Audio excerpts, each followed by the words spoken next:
ఈరోజు మనము దేవుని సన్నిధికి రావటానికి దేవుడు మనకిచ్చిన మంచి అవకాశాన్ని బట్టి నేను దేవునికి కృతజ్ఞతాస్తుతులు చెల్లిస్తూ ఉన్నాను. రండి, ఈరోజు వాక్య ధ్యానం కొరకు మనము యెషయా గ్రంథము 9వ అధ్యాయము 6వ వచనమును చదువుకుందాం. ఏలయనగా మనకు శిశువు పుట్టెను, మనకు కుమారుడు అనుగ్రహింపబడెను, ఆయన భుజం మీద రాజ్యభారముండును. ఆశ్చర్యకరుడు, ఆలోచనకర్త, బలవంతుడైన దేవుడు, నిత్యుడగు తండ్రి, సమాధానకర్తయగు అధిపతి అని అతనికి పేరు పెట్టబడును. మనం గత కొన్ని రోజుల నుండి బెత్లెహేము పశువుల తొట్టిలో పొత్తి గుడ్డల చేత చుట్టబడి ఆ తొట్టిలో పరుండబెట్టబడి ఉన్న ఆ శిశువు యొక్క పేర్లను ఒక్కొక్కటిగా మనము నేర్చుకుంటూ వస్తూ ఉన్నాం. మనం చూసిన ఆయన పేర్లు ఏంటంటే, మొదటి పేరు ఆశ్చర్యకరుడు, రెండవ పేరు ఆలోచనకర్త, మూడవ పేరు బలవంతుడైన దేవుడు, నాలుగవ పేరు నిత్యుడగు తండ్రి. ఈరోజు మనము చూడబోచున్న 5వ పేరు సమాధానకర్తయగు అధిపతి. ఇప్పుడు మన ఎదుట నుండి 2023 సంవత్సరము చరిత్రలోనికి వెళ్ళిపోయింది. ఈ సంవత్సరమునకు ముందు సంవత్సరములలో మనం చూసినట్లయితే ఆ సంవత్సరాలు మానవుని జీవితంలో ఉన్న శాంతిని, ప్రశాంతతను దెబ్బతీసిన సంవత్సరాలుగా ఉన్నాయి. ఈ ప్రపంచంలో మనం చూసినప్పుడు ఎందరో రాజులు, రాణులు, రాష్ట్రపతులు, ప్రధానమంత్రులు, ఇలా ఎంతో మంది అధికారులు ఉన్నారు. అందులో నుండి ఎంతో మంది విద్యావంతులున్నారు, తెలివైన వారున్నారు, మంచి గుణగణాలు ఉన్నటువంటి అధికారులు కూడా ఉన్నారు. ప్రజలైతే మంచి గుణగణాలు ఉన్నటువంటి అధికారులను తమ ప్రజాప్రతినిధులుగా చేసుకుంటూ ఉంటారు. అలాగే వారికి అధికారం కూడా అప్పగిస్తూ ఉంటారు, అప్పజొప్తూ ఉంటారు. ఇంతమంది ఉన్న తర్వాత కూడా ఒక చిన్న వైరస్ వచ్చినప్పుడు ఎంతో భయాందోళన వాతావరణం ఏర్పడింది. అప్పుడు వారు ఏమి చెయ్యలేక ఒకే ఒక పనిని వారు చేశారు. లాక్డౌన్ చేశారు, క్వారంటైన్కి వెళ్ళమని సలహాలు ఇచ్చారు. కానీ ఇంకేమీ చేయలేకపోయారు. ఒక చిన్న వైరస్ ప్రపంచం యొక్క శాంతిని పూర్తిగా నాశనం చేసింది అని మనం తెలుసుకోవచ్చు. అది ఎంతవరకు అంటే, సీనియర్ అధికారులు కూడా ఒక్కొక్కరు దగ్గరకు వస్తున్నప్పుడు భయపడిపోయేవారు. ఎందుకంటే వారు తమ ఎదురుగా ఉన్న వ్యక్తి లేదా మరణదూత అని భావించేవారు. ఈ యొక్క వైరస్ అనేది ఇప్పుడు కూడా పెరుగుతూ ఉంది. అయినా కూడా అధికారులు ఏమీ చేయలేకపోతూ ఉన్నారు. ఈ విషయాన్ని ఒకసారి ఆలోచించండి. ఈ వైరస్ మనకు ఏమి నేర్పించిందంటే, ఓ మానవుడా, నీకు ఎన్ని గుణలక్షణాలు ఉన్నా సరే నీవు మాత్రం ఇంకా ఎంతో పిరికివాడవి, భయపడు వాడవేననే విషయాన్ని నేర్పించింది. కానీ దీనికి భిన్నంగా ఆ తొట్టిలో పరుండి ఉన్న ఆ సమాధానకర్తను కాస్త చూడండి. ఆయన సమస్త రాజ్యము సమాధానంపై ఆధారపడి ఉంది, శ్రేయస్సుపై, భద్రతపై ఆధారపడి ఉంది. ఏదైనా తోటను కాస్త చూడండి. ఆ ఏదైనా తోటలోని వాతావరణం ఎంత ప్రశాంతంగా ఉన్నదో మానవుడు దాన్ని ఊహించలేడు. ఆ వాతావరణము మరియు మొదటి మానవుల్లో ఉన్న ప్రశాంతతను, అతను పరిపాలించే జంతువులతో అతని ప్రవర్తన, అతనికిచ్చిన సహకారితో వ్యవహరించే వ్యవహారమును బట్టి చూస్తే అతని చర్యలలో ఆ ప్రశాంతత కనిపించేది, ఆ నెమ్మది, ఆ శాంతి కనిపించేది. అలాగే తన జీవిత భాగస్వామిని అనగా అతని భార్యను చూసుకునే విషయంలో తన జీవితంలో ఒక భాగమని చూసేవాడు. కానీ పాపమే ఆ ప్రశాంత వాతావరణం నాశనం చేసింది. అప్పుడు వాతావరణం పూర్తిగా మారిపోయింది. అలాగే మానవుల్లోని శాంతిని భంగపరిచింది. దాని ప్రభావం బయట వాతావరణంలో కూడా కనిపించింది. అది ఎలాగంటే, తన జీవిత భాగస్వామి గురించి నీవిచ్చిన ఈ స్త్రీ అని చెప్పుచున్నాడు. అంటే ఆ వ్యక్తితో తనకున్న బంధం లేనట్టుగా చూడటం ప్రారంభించాడు. మరి ఆనాటి నుండి నేటి వరకు మానవుని పరిస్థితి కూడా అలాగే ఉంది. ఇక్కడ పాపం రాజ్యమేలను గనుక అక్కడే ఆ తోటలోనే లేదా ఆ స్థలంలో నుండే మానవుల్లో ఉన్నటువంటి శాంతి వెళ్ళిపోయింది. చుట్టూ ఉన్న వాతావరణంలో కూడా కనిపిస్తూ వచ్చింది. ఆ శాంతి అతని కుటుంబం నుంచి, సమాజం నుండి, దేశం నుండి వెళ్ళిపోయింది. సృష్టిలో కూడా మనం చూసినట్లయితే సృష్టి మిగుల ఆశతో తేరి చూచుచూ కనిపెట్టుచున్నదని చూస్తూ ఉన్నా. కానీ దేవునిపై విశ్వాసం ఉంచిన దేవుని ప్రజ అయిన వారి జీవితమును కాస్త మనం చూద్దాం. అతడు దేవుని ప్రేమిస్తాడు.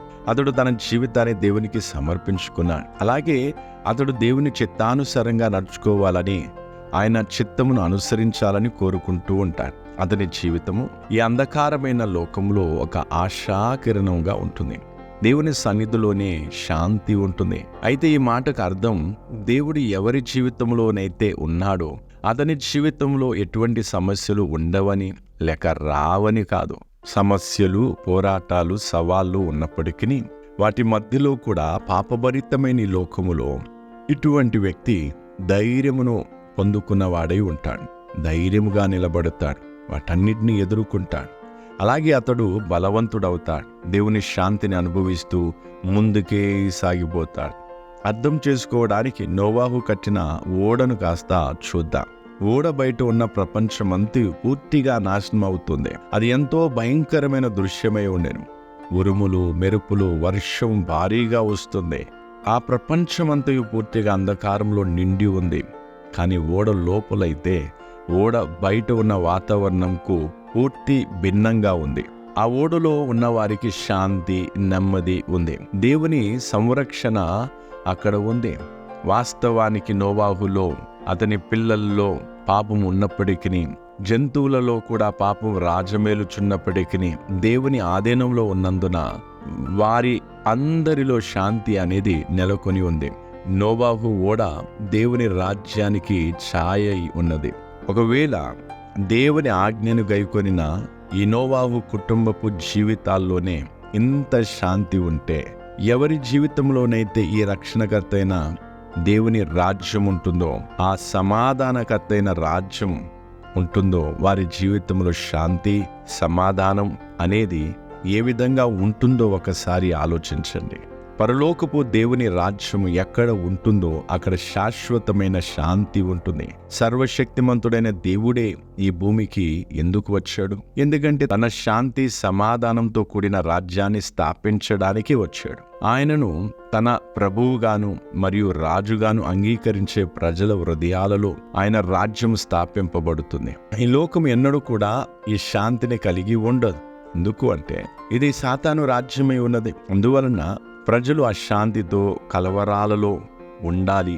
అప్పుడే నేను వారిని పరిపాలించగలనని సాతాను ఆశతో ఎదురు చూస్తూ ఉన్నాడు, కోరుకుంటూ ఉన్నాడు. సాతాను పరిపాలిస్తున్నందున నరకం యొక్క వాసనను, నరక వాతావరణాన్ని ఈరోజు మనం ప్రతి చోట చూస్తూ ఉన్నాం, చూడగలము. కానీ ఎవరైతే పాపం నుండి విడుదలను, విముక్తిని, సాతాను నుండి విడుదలను పొంది ఉన్నారో, ఎవరి జీవితంలోనైతే దేవుడు నూతన సృష్టిని ఆరంభించి ఉన్నాడో వారి జీవితము పూర్తిగా భిన్నమైనదిగా ఉంటుంది.